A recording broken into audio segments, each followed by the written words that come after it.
Welcome to the Daily Recap. Welcome to the Daily Recap. I'm your host, and today we're talking about something that just happened that's literally affecting the price you pay at the pump right now. Yesterday, the United States and Iran exchanged military fire in one of the world's most critical shipping lanes. Oil prices spiked. Gas got more expensive. And somehow, according to the White House, we're still not at war. So what actually happened out there in the Strait of Hormuz, and why should you care? Let me break down exactly what went down. On Tuesday morning, January 15th, 2025, the U.S. Navy was operating in the Strait of Hormuz, which is basically the choke point between the Persian Gulf and the Gulf of Oman. This is where roughly 20% of the world's oil passes through every single day. That number matters. That's 1 in 5 barrels of oil on the planet moving through that narrow waterway. According to U.S. military officials, Iranian Revolutionary Guard boats started approaching American naval vessels. The distance got closer. Tensions escalated. The U.S. Navy issued multiple warnings to the Iranian boats to back off. They didn't listen. So American forces fired warning shots. The Iranian boats then fired back. This wasn't some massive battle.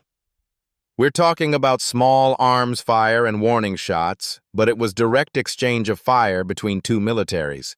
Nobody was killed in the incident. No ships were severely damaged. But here's what matters.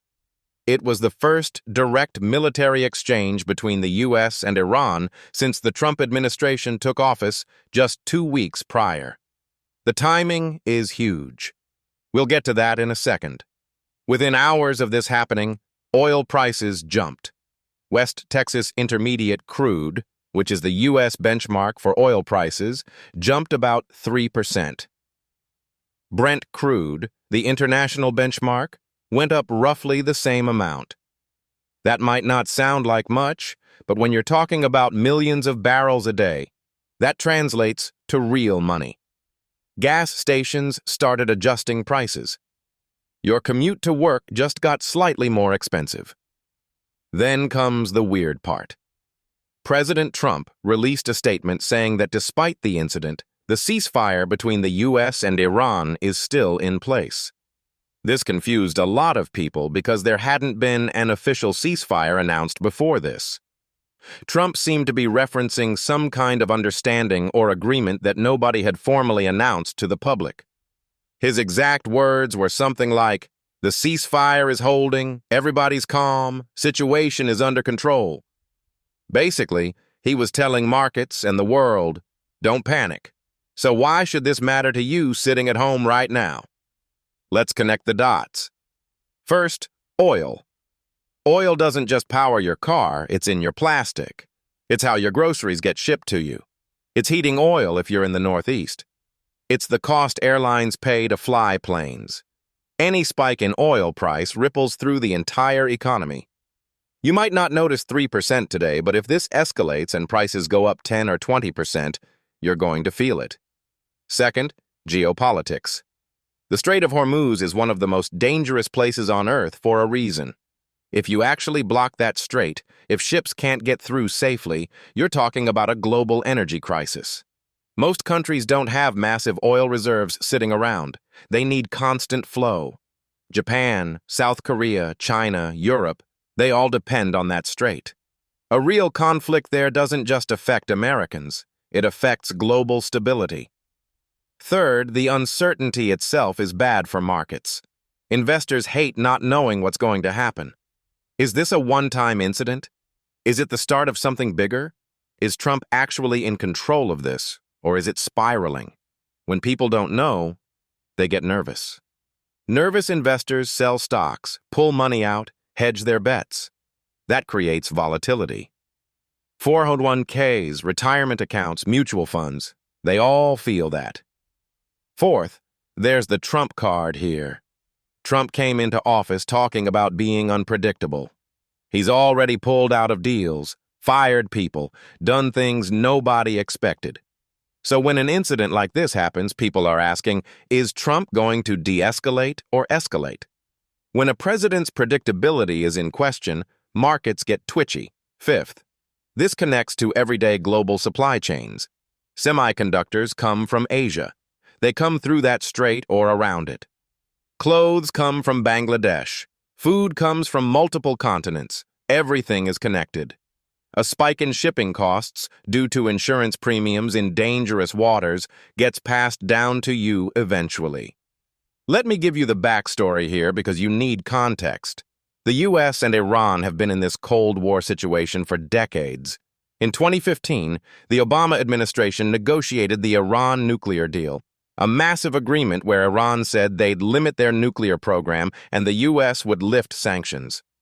Trump pulled out of that deal in 2018, bringing back heavy sanctions. That was huge, because it basically cut Iran off from world markets and made their economy much worse. Since then, it's been tit for tat. Iran does something aggressive. The US responds. The US sanctions Iran more. Iran pushes back. In January 2020, the U.S. killed a top Iranian military commander, Qasem Soleimani, in a drone strike in Iraq. Iran responded with missile attacks on U.S. military bases. We were close to real war then, but somehow it didn't escalate. Then there's the whole Middle East situation. Yemen has been a proxy war for years. Syria is a mess. The Israeli-Palestinian conflict keeps getting worse. Iran is involved in several of these situations, either directly or through allies like Hezbollah in Lebanon. So the region is already a tinderbox. The Strait of Hormuz specifically has been a pressure point for Iran because sanctions are strangling their economy. Iran has threatened multiple times to close the strait or make it unsafe for shipping.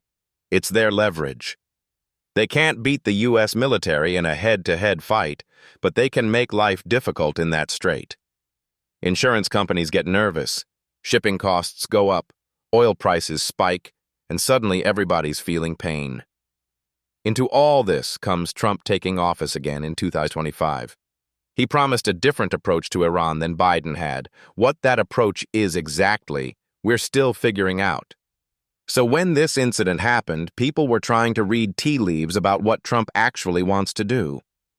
Here's where it could go. Most likely scenario is, this becomes a one-off incident. Diplomatic channels open up. Both sides stand down. Trump and whoever's leading Iran find some way to talk without losing face. Oil prices normalize. We move on. This happens because neither side actually wants a full war. Both sides have too much to lose.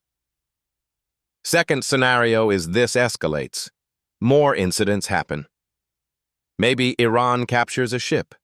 Maybe the U.S. imposes more sanctions. Maybe there's another military exchange. Oil prices go to $100 a barrel or higher. Gas prices spike. Stocks fall. Recession talk starts. This is less likely, but possible. Third scenario is some kind of negotiation or new deal gets struck. Trump has already said he wants to renegotiate or make a better deal than the Obama administration did. Maybe they actually talk. Maybe they come to some agreement. That would actually be positive for markets. What experts are saying is watch the next few weeks. If we see more incidents, it's bad. If things go quiet, good sign. Oil markets will be the leading indicator. Energy traders are watching this super closely. So here's the recap. The U.S. and Iran exchanged fire in the Strait of Hormuz on Tuesday. Oil prices went up. Trump said we're still ceasefire status. This matters because oil affects your wallet, and the whole global economy depends on that strait staying open. We got here because of years of tension and sanctions. What happens next is still unclear, but the next few weeks are critical. If you found this helpful, like this video, subscribe to the channel, and hit the notification bell so you don't miss the next daily recap.